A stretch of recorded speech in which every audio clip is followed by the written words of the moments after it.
This book is 2 volumes that treat the move f4 as opening for white because Grandmaster Henrik Danielsen has played it all his life. Obviously, he says one true thing. He says, if d4, f5, which is the Dutch defense, is considered correct and played by top players, then he says, how can this be wrong? Right? And so he wrote 2 volumes to show us all the games that he played, all the games that he considered important for a person to learn this kind of opening. The game I want to show you today is Danielsen is white, Henrik Danielsen is white, against FIDE master Robert Lagerman in Reykjavik. Now, obviously, keep in mind Henrik Danielsen is a grandmaster, so against the FIDE master, obviously, he might have won no matter what he played, okay? Here it says Robert Lagerman is an Icelandic FIDE master, teacher and consultant at Chess Academy of Reykjavik. The game starts with f4, d5, knight f3, g6, g3, bishop g7, bishop g2, knight f6, castle, and c5, d3, b6, c3, castle. And I think at this point, if you are white, you should know what comes next. Why do I say that? Because if you have followed my course that I publish on my channel on the Leningrad Dutch, you would know at this point what is, because practically white is playing the Leningrad Dutch with white instead than black. And so one of the famous and important theme in the Leningrad Dutch is the push of the e7, e5 pawn. In this case it's white which must do e2, e4. And this is what Danielsen played in this game. He said, I'm able to play e2, e4 because of some tactical tricks on the h1, e8, a8 diagonal. Well, in fact, there is everything open. He's right. So what did black play? He played bishop b7. He said black has nothing to gain with d takes e4, see volume 2, which is I think at the end of this book. Okay, so let's see. e5, knight e8. Now guys, try to understand, that's why I was talking a lot about e4 and let you think. And also e5 is something that one must keep in mind, because when you will be in your own game, you will realize that when you push a pawn, you cannot go back. So it's a kind of move that is not temporary, it's forever, right? So you must have some very good reason for pushing that pawn. And white continue with d4, to which it follow knight c6, bishop e3, c takes d4, c takes d4. And here it says, with the center close, and this is a close center, black has difficulty bringing queenside forces to the defense of his king house. White's pieces coordinate quite well for a simple attacking machine. Let's see how they coordinate well. Black continue with e6, knight c3, rook c8, rook c1, knight a5, and obviously you see, right, this is d5 is controlling c4, so this is an outpost. And you know, I made a review of this book, which is 400 chess strategy puzzle, and it was asked to me, what's the rating for this book?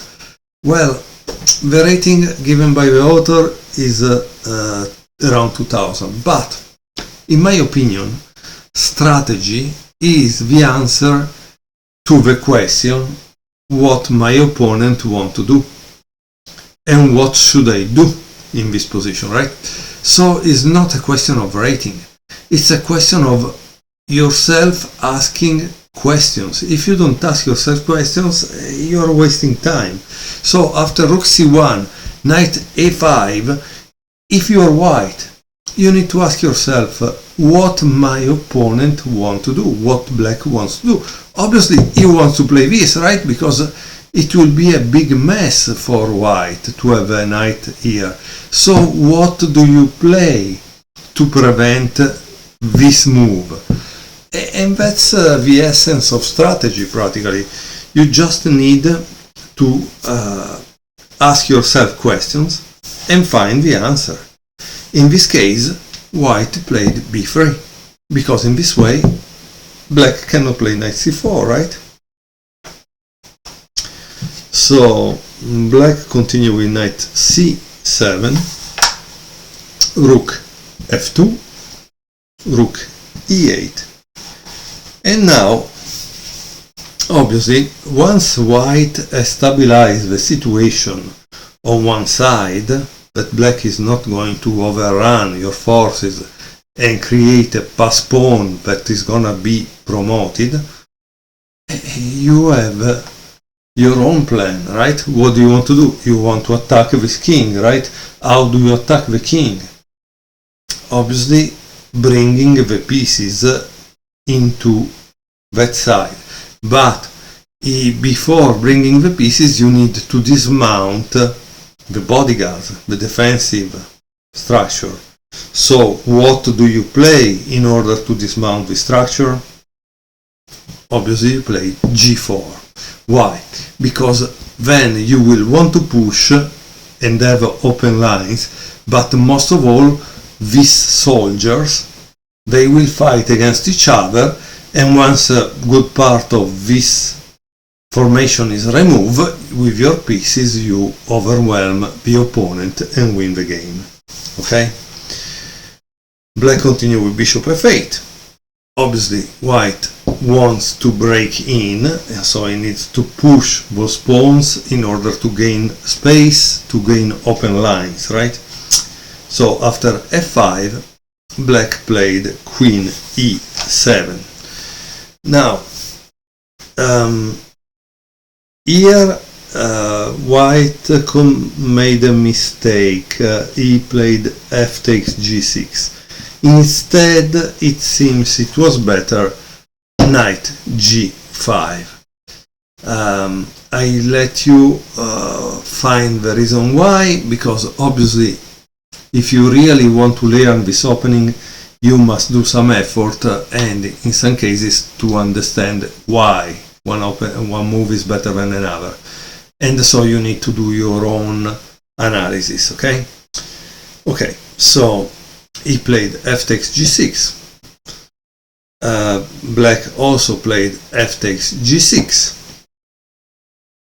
And of course, now again, it's not that there are 10,000 moves you want to attack, right?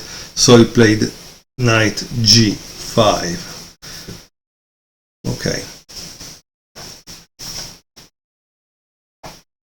After knight g5, there is bishop h6, opening the square for this rook, so he can you know, when you are under attack, what do you want to do?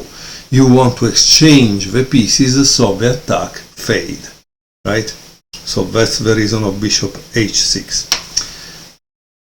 Queen d2, rook f8, rook takes f8, rook takes f8. And now there is knight e2 that, as you can see, is trying to bring another piece into the attack while at the same time create some pressure on this side. Why? Because also in this case, if you are able to reach the 7th rank, you will control it and create some threats. Okay, after knight e2 there was knight b5, knight f3, bishop takes e3 check, and the queen takes e3. Rook c8, bishop f1, rook takes c1,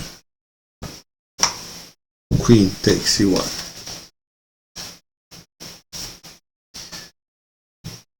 Queen f3, and notice how interesting is this situation. Now white has the open file, right?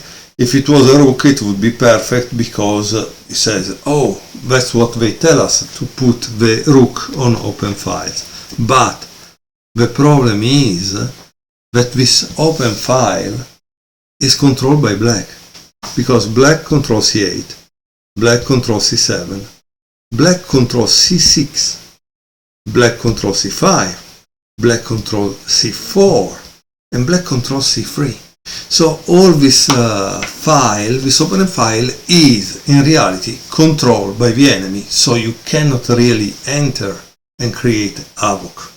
And that's a kind of problem, right? Okay, so let's see what happened here. What do you think after queen a3 white played? Take your time, pause the video and try to find out, okay? Let's see. He played queen h6. So no exchange of queen, that would bring to a draw or a better position for black, because he is attacking that side, and instead is renewing the attack on this side. Okay? Okay. What did black play?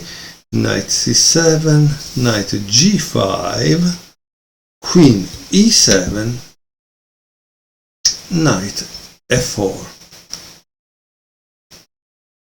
knight c6, so all the black forces are trying to return back. Bishop d3, here an attack on this side, and now there is a mistake by black, that is knight takes d4. Why is this a mistake? As I show you in other videos, I bought this kind of time clock. I don't know, I don't remember how they call them in English.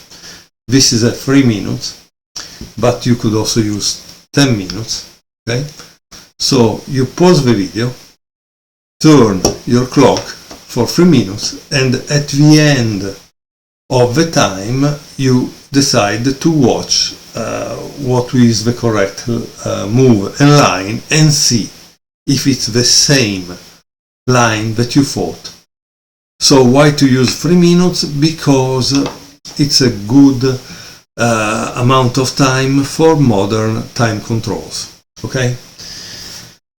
Okay, so I hope you pause the video, you thought 3 minutes, and now let's see what white played. White played knight h5, and of course this is the end of the game, because black makes this blunder, knight e8, and of course again, what would you play as white? Take your time in case you didn't calculate all the variation before, and try to calculate it now.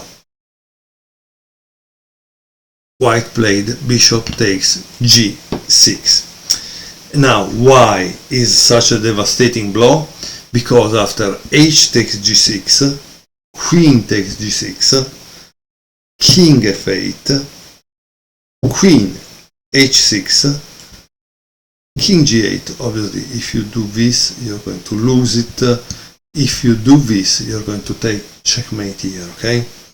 So that's why you play this, king g8, but unfortunately, knight f6, knight takes f6, e takes f6, and this is a kind of big problem, because after knight f3, there is this king h1, and the white wins. He says this is the move to play, and white wins.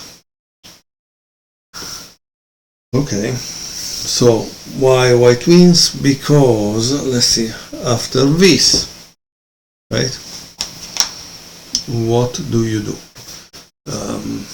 Let's say that he plays this. If you play this, the game is over, right? So that's the problem here. I hope you enjoyed it very much, and nothing. It was a nice game. It was quite fast, we can say, right? Yeah. I think it was kind of very interesting how it ended. Thank you very much for watching.